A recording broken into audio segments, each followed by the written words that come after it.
Hello, ladies and gentlemen. Welcome to this introduction to the Enneagram webinar. My name is Sham. I'm sitting here with the lovely Dani Donald. Thank you so much for being part of this. Thanks for having me. So, Dan, we promised a short lunchtime 20-minute webinar. That's exactly what we're going to do. We're going to delve straight into it. For the people who have never heard of the term Enneagram, how do you explain it to people? How do you summarize this thing called the Enneagram? Yeah. So in essence, the Enneagram is a personality typing system. So it speaks to 9 different distortions of reality or lenses that people view the world through. And for me, the best way to explain it is that of the example of an elephant. So if you can imagine that we have an elephant in front of us here, and we call on 9 people to approach the elephant to describe what it feels like to them. But each of these 9 people are all blind. And I say 9 because of the 9 different personality types. So the person at the front who's feeling the trunk would be like, no, okay, an elephant feels like this thick, fleshy, long thing. Whereas the person at the tail end would say, no, an elephant's quite thin and quite bristly at the end. Whereas the person at the mass of the elephant would say, no, guys, an elephant is huge. What are you talking about? Yes. All feeling the same elephant, but with a very, very different reality and a very different point of view. Yeah, and that's actually a really good explanation. But what I want to do is I want to just delve a little bit deeper. You spoke about the lenses. So when you say lenses, what do you mean and how do you explain that? So I use the term lens quite purposefully because it's almost as if you can imagine everyone's wearing glasses and they're all just tinted slightly differently. We're viewing the same world, but we have a kind of different outcome and a different perception. And those lenses come from an innate biological temperament that we are born with that we then try and navigate life with. So throughout our childhood, we try and navigate our different experiences and we start developing these patterns of behavior that we try and survive with. But the problem is it's not that we've created these identities, it's that we start defending them and we start over-identifying ourselves with them. And that's where our patterns of behavior come from. So then what do you say to the people who get going with the Enneagram and they feel like, I don't want to be boxed or put into a specific category? How would you defend that then? So, I mean, I had the exact same thought. Everyone wants to be unique, everyone wants to be different, and ultimately we all want to be free, right?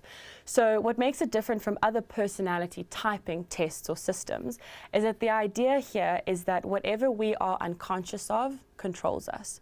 So by learning about our identity, we're able to free ourselves from the identity, not the other way around. And I have to say that I had the exact same experience when it came to the Enneagram. You have some people who are like, I don't want to, that was me, I don't want you to tell me how I am, don't put a number to me. But actually I found deep liberation in understanding myself to a much greater extent and then understanding others. So you're right, the difference between being boxed versus being freed by understanding who you are is so powerful.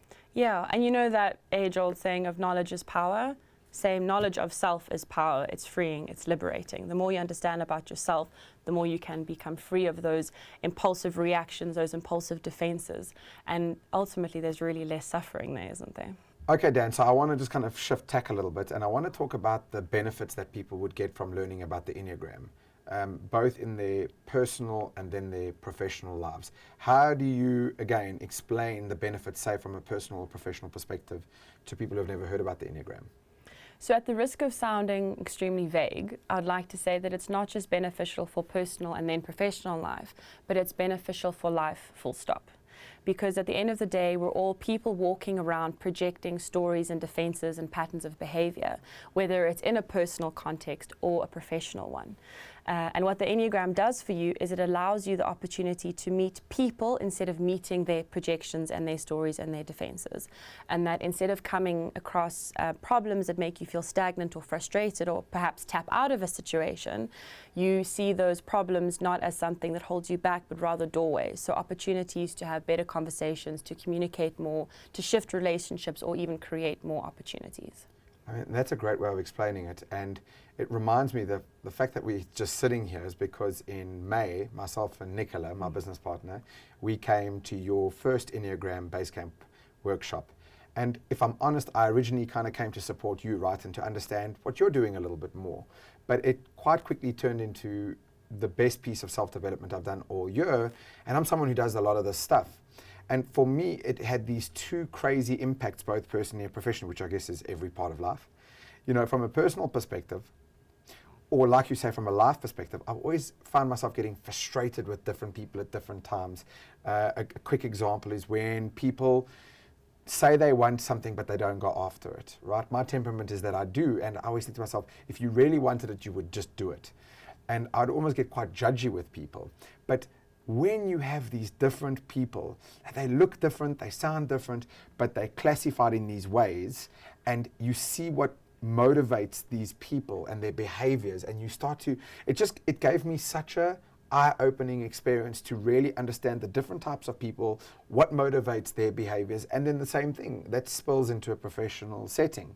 Because again, when you're working with people every day, I have a much greater understanding of why Nicola does what she does, and God forbid she understands why I'm so scattered at times, or why I'm so good at certain things at certain times. So definitely from that end, I just believe personally and professionally, people, when they both understand themselves better, and then through that lens, they get to understand different lenses or people differently and better, surely the world has got to just be a better place. Yeah, and even just to bring down those lenses to a desire and a fear. So if you can understand that every type operates to either pursue a desire or defend a fear, you understand that everyone is doing everything every second of the day in favor of that desire and trying to defend that fear, and then it all just comes together. See, that's such a good point, because people have different fears and different desires, and you don't know that because you're looking at the world from your lens. Yeah. So let's talk about the day-to-day application of the Enneagram. Can you give me an example of two where someone uses the Enneagram to kind of navigate a lived day in, day out experience, if that makes sense?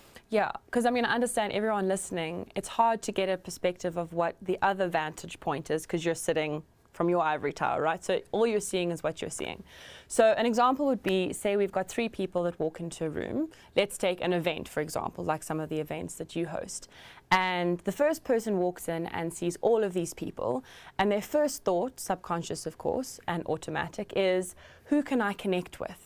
So they feel quite alive and quite energized here. Is there opportunity? Is there perhaps a romantic connection? Can I make friends? It's quite a one-on-one approach of who can I connect with. Whereas the next person walks into the room and instead of noticing the individual connections, notices more the social dynamic of the room. So who's more powerful? Who's a bit shy? Is there a group that I can pull together? Is someone left out? What's the energy of the room? Social dynamic. The third person walks in, is less aware of people, but more aware of their surroundings and the environment. So where are the bathrooms? Can I get water anywhere? Am I cold in here? Can I reserve a seat? If I do reserve a seat, is it safe for me to leave my bag there, or do I rather leave my jacket there? Are there too many people because it's COVID, or is there enough space? Yes. So those are just simplified examples of really, really strong innate lenses, and everyone walks into the room, automatic response. But now say those 3 people come together for a conversation, all viewing it radically differently. Now, that last one that you speak almost about the sense of safety, like where am I at in the room, what are my surroundings like? That is so not me to a frightening degree. And it was at the Enneagram Workshop when I started to understand that, like that's actually how some people enter into a room. And it sounds so ignorant now, even when I say it back, but because I do not think like that at all, and then I got to hear the lived experience from other people, especially a group of these people talking about their experiences when they walk into a room like that, it blew my brain away that people thought like that. I thought most people walked with the one of the first 2 almost, right? Because I can kind of connect with those both. So that is actually quite literally a perfect example. And you've just given that is like a 90-second explanation of it, but it just shows you the power of the different lenses. Yeah, absolutely. And I can just go one further quite quickly about a personal example of the motivating factors behind behavior. And I see it with myself and my mom. Her and I attend workshops together. So say I will then offer people drinks and help them feel comfortable because I want to be seen a certain way, right? I want to be seen as a good hostess, or I want to be seen as a really kind person. Whereas my mom, for example, will offer people a drink because it's the right thing to do, because you want them to feel welcome, comfortable, or safe. So same behavior, radically different motivations. So Dan, I have to tell you that I've actually done 2 Enneagram tests online before. But I came to the workshop anyway because for me, I wanted to not only understand where I was coming from, but I wanted to understand other people too. And I must be honest, that was the big downside for me for the test, right? I just knew where I was at, give or take, but I didn't understand how I related to other people. And for me, the greatest benefit and the biggest reason why when I walked away from your workshop, I was so blown away, was this total embodied experience of understanding not only myself, but how I relate to all these people and vice versa. But you do this very interesting thing at the workshop where you don't actually ask people to come with a test beforehand type of thing, or you don't expect them to know where they're at. You actually give them a whole bunch of information, correct me if I'm wrong at any point, and then you actually allow people to put themselves into where they're at. But it's not just kind of by random and hoping they subjectively work it out. You've designed these connections and these interviews and these experiences between the different numbers where people kind of walk and go, okay, I thought, no, I'm here. So run me through that in terms of your workshop. Why do you do that? What's the thinking?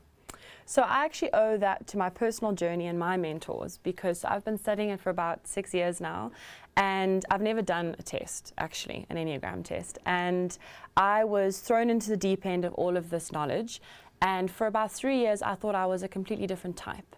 And I fumbled my way through it.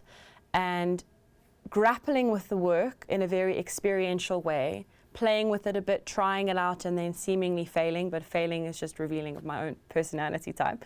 I really started to embody the knowledge, and it became this alive thing for me, that it wasn't just points that I was trying to intellectually remember or recite so I could live a better life.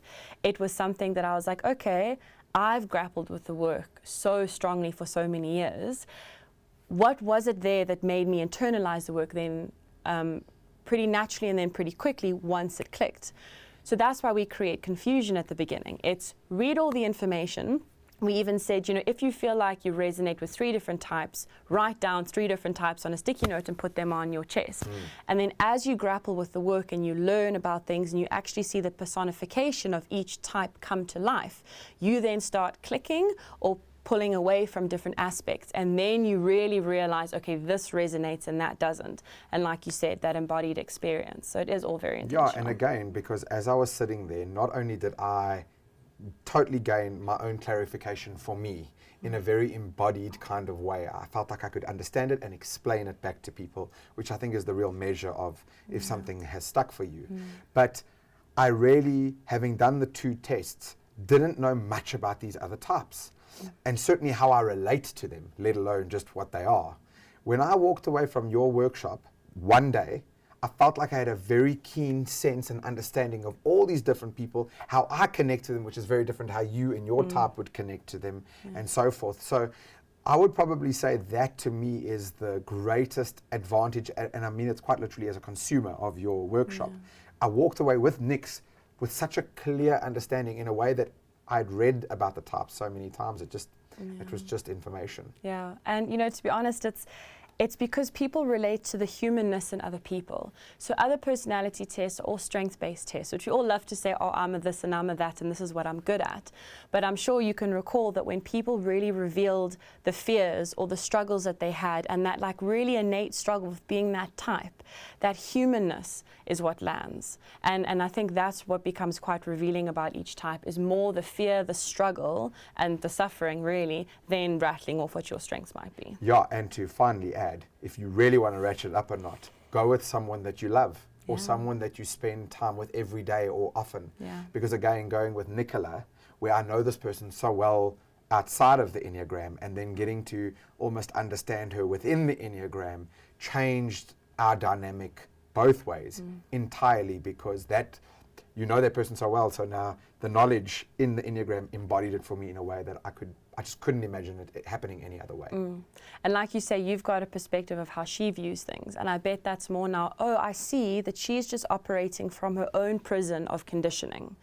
And by having compassion for that, you're able to understand her better. Let's talk about this workshop that we've got. Suits and Sneakers, in conjunction with you, joint ventured. We are creating the Enneagram Base Camp Workshop. It's on the 18th of September.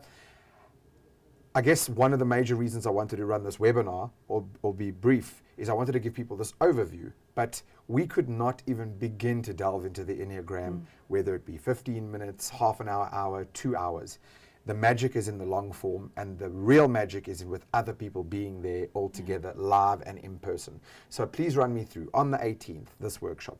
What are the things that people can expect from this, or what are the goals that you have with the workshop for people watching and listening? So in terms of what to expect, it is a long day. You know, it goes from 9 until 4, and especially we all like to consume shorter bits of information. So I know for myself, it's always felt quite daunting. But the reason why it is that way is we've said that we want you to have an experiential understanding of the work, leave with an embodied sense of the work, so much so that you don't even have to pick up your notes once you've left, and then see the personification of every type. So what happens is, instead of me as identifying with the type 3, telling you about the world, I want you to see it through your lens and to actually really hear it from the horse's mouth. So we conduct interviews, we have a lot of interaction with each other, so you just see the lived experience. You quite literally see the map come to life, and you learn from each other, because every type, it really shares testimony, and you learn from their testimony instead of me really just telling you a bunch of theory.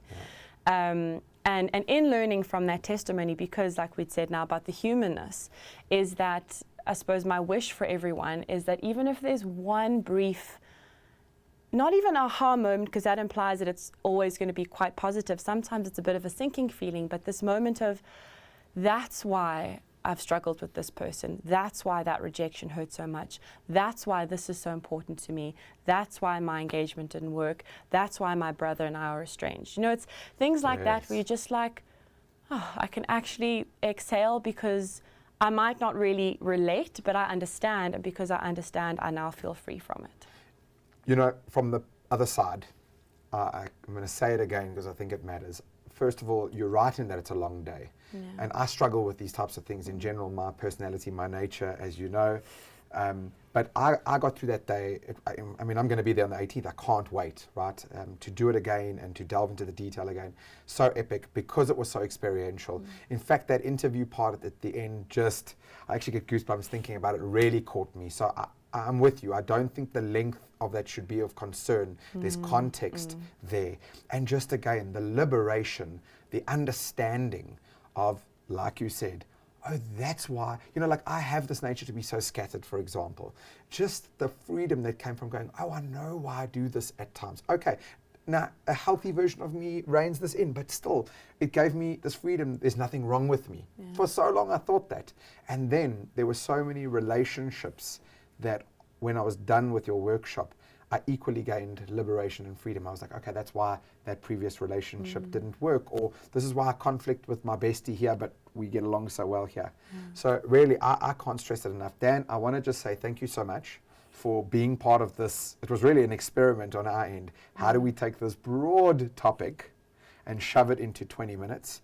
For those of you watching this, the long and short of this is on the 18th of September. It's a Saturday at the Trust in Johannesburg. We are hosting the Enneagram Workshop with Dani Donald. She's excellent at what she does. I cannot stress this high enough. You're going to get so much value. But don't take it from me. We quite happily let people come on this thing, and if they don't like it, we'll give you your money back, because we've never had that instance happen ever in the universe. But I really want to encourage you. This Enneagram thing, it's worth spiraling it down. You've got exactly 60 seconds. Do you want to leave the parting thought?